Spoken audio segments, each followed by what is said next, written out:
Hello students, सभी को मेरा नमस्कार। प्यारे विद्यार्थियों, भक्तिन पाठ का आज अगला गद्यांश पढ़ते हैं। लास्ट वीडियो में हमने पेज नंबर 90 पे सेकंड लास्ट पैराग्राफ पढ़ाया था। आज लास्ट पैराग्राफ पेज नंबर 90। आप लोग बुक ओपन कर लें, page number 90 paragraph number last. ध्यान दें बेटा।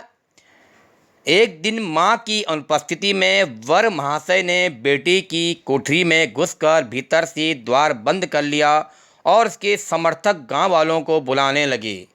आपको ध्यान होगा, मैंने आपको पिछली वीडियो में बताया था कि भले ही भक्तिन की बड़ी बेटी को, जिसे उसने नापसंद कर लिया था, यानी जब भक्तिन की बड़ी बेटी विधवा हुई तो भक्तिन के जेठ और जिठानियों ने एक चाल के तहत, एक योजना के तहत उस पर एक तरह से वर थोपा गया।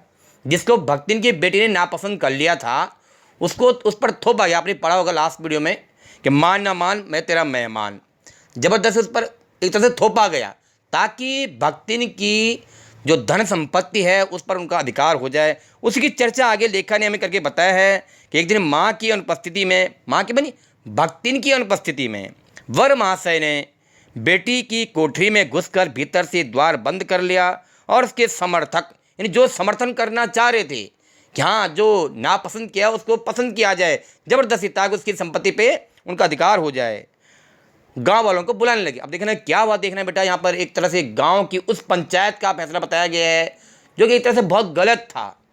उसके बारे में बताया जाएगा। आपको ध्यान होगा, लगभग 3 सेक्शन में इसको पढ़ा चुका था क्लास में। वहाँ पर मैंने आपको समझाया भी था कि कभी कभी गाँव की जो पंचायतें होती हैं वह गलत फैसला सुनाते हैं। ऐसा ही भक्तिन के साथ हुआ है, भक्तिन की बड़ी बेटी के साथ हुआ है, जिसे हम कह सकते हैं अनाचार, कह सकते हैं दुर्व्यवहार, कह सकते हैं बहुत ही खेदजनक परिणाम जिसका निकला। देखना क्या हुआ, ध्यान दें।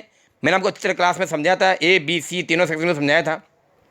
देखा, युवती ने जब इस डकैत वर की मरम्मत कर कुंडी खोली। युवती कौन है? भक्तिन की बड़ी बेटी जो विडो हुई और उस पर जबरदस्ती वर थोपा गया। तो लिखा है, युवती ने जब इस डकैत वर की मरम्मत, यानी उसकी पिटाई की, कुंडी खोली, तब पंच बेचारे समस्या में पड़ गए। अब पंच बेचारे बचे कौन हैं? गांव के निर्धारित 5 लोग होते थे। आप ये घटना कितनी पुरानी है आप अंदाज लगा सकते हैं। उस समय गांव में 5 एक तरह से पंच होते थे। उनका जो डिसीजन होता था, फैसला होता था, वही सर्वमान्य होता था। वो क्या समस्या में पड़ गए, ध्यान दें। तीतरबाज युवक कहता था, यानी जिसने योजना चलाई, ऐसा करके हमें धन संपत्ति मिल जाएगी हमें, वह निमंत्रण पाकर भीतर गया और युवती उसके मुख पर अपनी 5 उंगलियों के उभार, मानी छापा। मैंने क्लास में आपको समझाया था, भाई प्रैक्टिकली समझाया था, आपको ध्यान होगा, ABC सेक्शन में समझाया था। ध्यान दें बेटा, क्या लिखा है? युवती उसके मुख पर अपनी 5 उंगलियों के उभार में इस निमंत्रण के अक्षर पढ़ने का अनुरोध करती थी। यानी कि जब उसने दुर्व्यवहार किया, उसके साथ अनुचित व्यवहार किया, तो भक्तिन की बड़ी बेटी ने उसके गाल पे अच्छे खासे चांटे कसे। अंत में दूध का दूध, पानी का पानी करने के लिए पंचायत बैठी। अब देखना, गांव की पंचायत हुई, गलत फैसला हुआ, देखना। और सब ने सिर हिला हिलाकर समस्या का मूल कारण कलयुग बताया, कलयुग को स्वीकार किया। पेज पढ़ते बेटा आप लोग भी, पेज नंबर 91, पेज नंबर 91। अपीलहीन फैसला हुआ, माने जिस फैसले की कोई अपील भी नहीं कर सकता है, यानी भक्तिन और भक्ति की बेटी इस फैसले के खिलाफ अपील भी नहीं कर सकती थी, क्योंकि ये गांव देहात के पंच परमेश्वर के द्वारा, यानी पंचों के द्वारा, या जिसे हम पंचायत कहते हैं, उसके द्वारा किया गया फैसला था। क्या था, देखना क्या लिखा उन्होंने। अपीलहीन फैसला हुआ, चाहे उन दोनों में एक सच्चा हो चाहे दोनों झूठे, पर जब वे एक कोठरी से निकले तब उनका पति पत्नी के रूप में रहना ही कलयुग के दोष का परिमार्जन, मानी एक तरह से धोना कह सकते हैं आप, कर सकता है। अपमानित बालिका ने ओठ काट कर लहू निकाल लिया। लहू माने रक्त, खून। जब ये फैसला हुआ कि ये कलयुग का दोष है, उनको पति पत्नी के रूप में स्वीकार किया जाए, तो उसने गुस्से में, किसने? उस भक्तिन की बड़ी बेटी ने, जिसे अपमानित महसूस हो रहा था, और ओबियसली बात है, अपमान होना स्वाभाविक है, अपने गुस्से में उसने अपना ओठ काट डाला और लहू निकाला, खून निकाला। और माँ ने, माँ ने मैंने भक्तिन ने, आग्नेय, अग्नि के समान तेज नेत्रों में, आंखों के लिए बोला गया है, माँ ने आग्नेय नेत्रों से गले पड़े दामाद को देखा।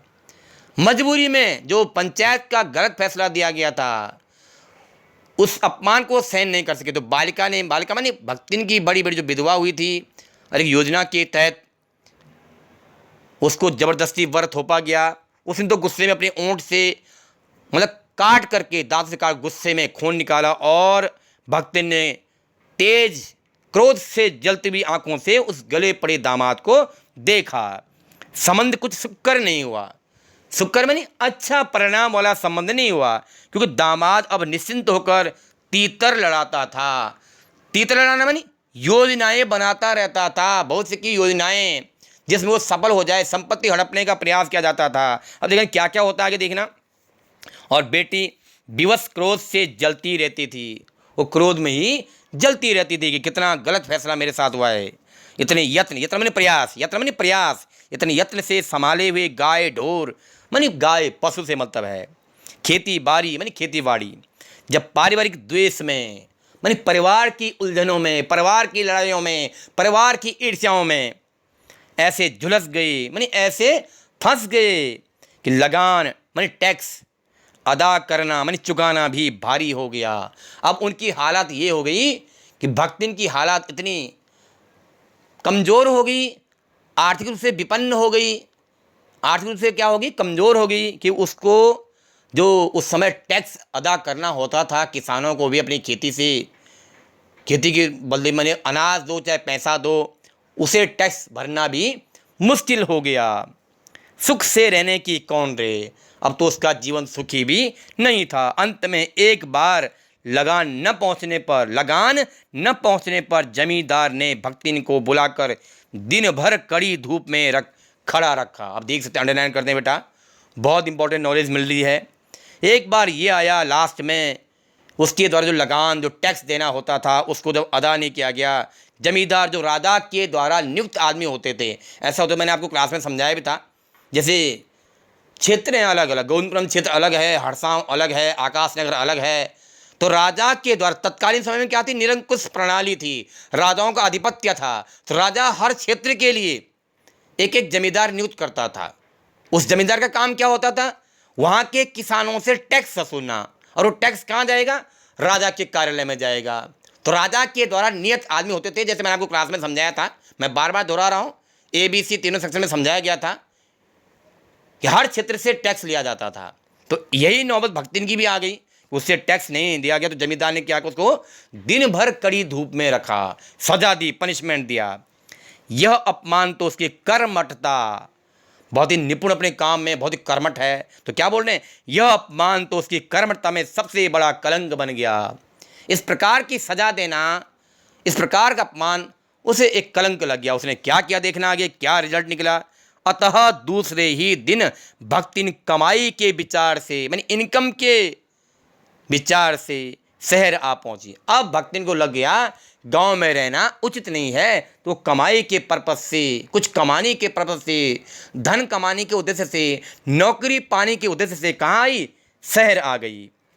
ध्यान दें बेटा आगे, अब देखना शहर आई तो क्या हुआ, ध्यान दें, पेज नंबर 91 ही हमारा चल रहा है। घुटी हुई चांद को मोटी मैली धोती से ढाके माने ढकते हुए, और मानो सब प्रकार की आहट मानी आवाज़ सुनने के लिए कान कपड़े से बाहर निकाले हुए भक्तिन जब मेरे यहाँ सेवक धर्म मानी सेवा के धर्म के भाव में दीक्षित मानी प्रवेश होने के लिए बोलते हैं, तब उसके जीवन के चौथे, अंडरलाइन करते जाएं मेरे प्यारे विद्यार्थियों, तब उसके जीवन के चौथे और संभवतः अंतिम परिच्छेद मानी भाग का जो अथ हुआ, अथ बोलते हैं प्रारंभ हुआ, उसकी इति अभी दूर है, इति बोलते हैं समापन। देखो कितने अच्छे शब्दों का चयन किया है। जब लेखिका के पास भक्तिन आई, गांव को छोड़कर शहर आई कमाई करने के उद्देश्य से, तो उसके शारीरिक हाव भाव को बताया है कि घुटी हुई चांद को, अपनी चांद जैसे चेहरे को उसने छुपा रखा है, कपड़े से मोटी मैली धोती से उसने अपना सिर ढका हुआ है, और मानो उसने केवल कान ओपन किए हुए, सभी प्रकार की आवाज़ों को सुनने के लिए, कोई मुझे कुछ प्रश्न पूछेगा तो उसने उस कपड़े के बाहर कान निकाले हुए हैं, और कह रहे हैं जब सेवा के भाव से, सेवा करने के उद्देश्य से मेरे घर में आई, मैंने दीक्षित हुई, तो तब लेखिका हमें बता रही है कि संभवतः उसके जीवन का ये चौथा और अंतिम भाग है, यानी कि 3 भाग हम भक्तिन के जीवन का पढ़ चुके हैं, जो मैं माधवी वर्मा ने बताया है। चौथा भाग दे अब बताया है लेखिका महादेवी वर्मा ने।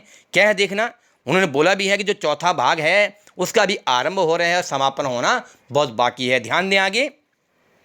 भक्तिन की वेशभूषा में गृहस्थ और बैरागी का सम्मिश्रण देखकर मैंने शंका से प्रश्न किया। मैंने आपको शुरू में भी बताया था। ध्यान दें कि जो भक्तिन की वेशभूषा है, जब वो गांव से शहर में आई महादेवी वर्मा के पास, तो उसकी जो वेशभूषा है उसमें सन्यासियों का भी गृहस्थ का भी मिला जुला रूप है। जो उसकी वेशभूषा है सन्यासी के भी लक्षण हैं, गृहस्थ के भी लक्षण हैं। सम्मिश्रण मानी मिला जुला रूप, शंका मानी डाउट, शंका मानी डाउट। प्रश्न किया, क्या प्रश्न किया देखना, क्या तुम खाना बनाना जानती हो? तो महादेवी वर्मा बता रही हैं, मैंने उससे प्रश्न पूछा क्या तुमको खाना बनाना आता है? उत्तर में उसने ऊपर के ओठ को सिकोड़, मैंने अगर उत्तर दे भी रही है तो बड़ी शर्मीले भाव से। अब आगे आगे आपको पता चलेगा, आगे आगे बहुत अच्छे वक्तव्य वो बोलती है।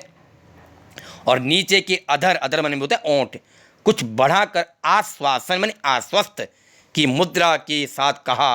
अब उसने देहाती भाषा में बोला, क्या बोला देखना, अंडरलाइन करते जाएं। कई बार आपने देखोगा पाठ में देहाती शब्दों का जो प्रयोग भक्तिन के द्वारा किया गया था, लेखिका के द्वारा उन्हीं शब्दों का प्रयोग पाठ में किया गया है। तो यहाँ पर क्या बोला उसने, जब उसको ये बोला कि क्या आपको खाना बनाना आता है, मानी जब लेखिका के द्वारा भक्तिन को ये पूछा गया क्या आपको खाना बनाना आता है, क्या बोला उसने, ये कौन बड़ी बात आए, यह कौन सी बड़ी बात है। रोटी बनाए जानित है, रोटी बनाना जानती हूँ। दाल रांध लेत है, दाल भी बना लेती हूँ। साग भाजी छौंक सकित है, मानी साग सब्जियों को भी मैं छौंकना जानती हूँ। और बाकी कहा है, और बाकी क्या रहा। इस प्रकार का उत्तर भक्तिन ने लेखिका महादेवी वर्मा को दिया। इससे आगे बेटा हम नेक्स्ट वीडियो में पढ़ेंगे। कोई भी समस्या हो, लेकिन ध्यान रहे जैसे जैसे आपको हम पढ़ा रहे हैं, चाहे ऑफलाइन क्लासेज में हो चाहे ऑनलाइन हो, पैसेज बाय पैसेज, आपको भी वैसे ही अपनी किताब की सहायता से पढ़ना है, समझना है। कहीं भी कोई दिक्कत हो तो आप हमें प्रश्न पूछ सकते हैं। धन्यवाद।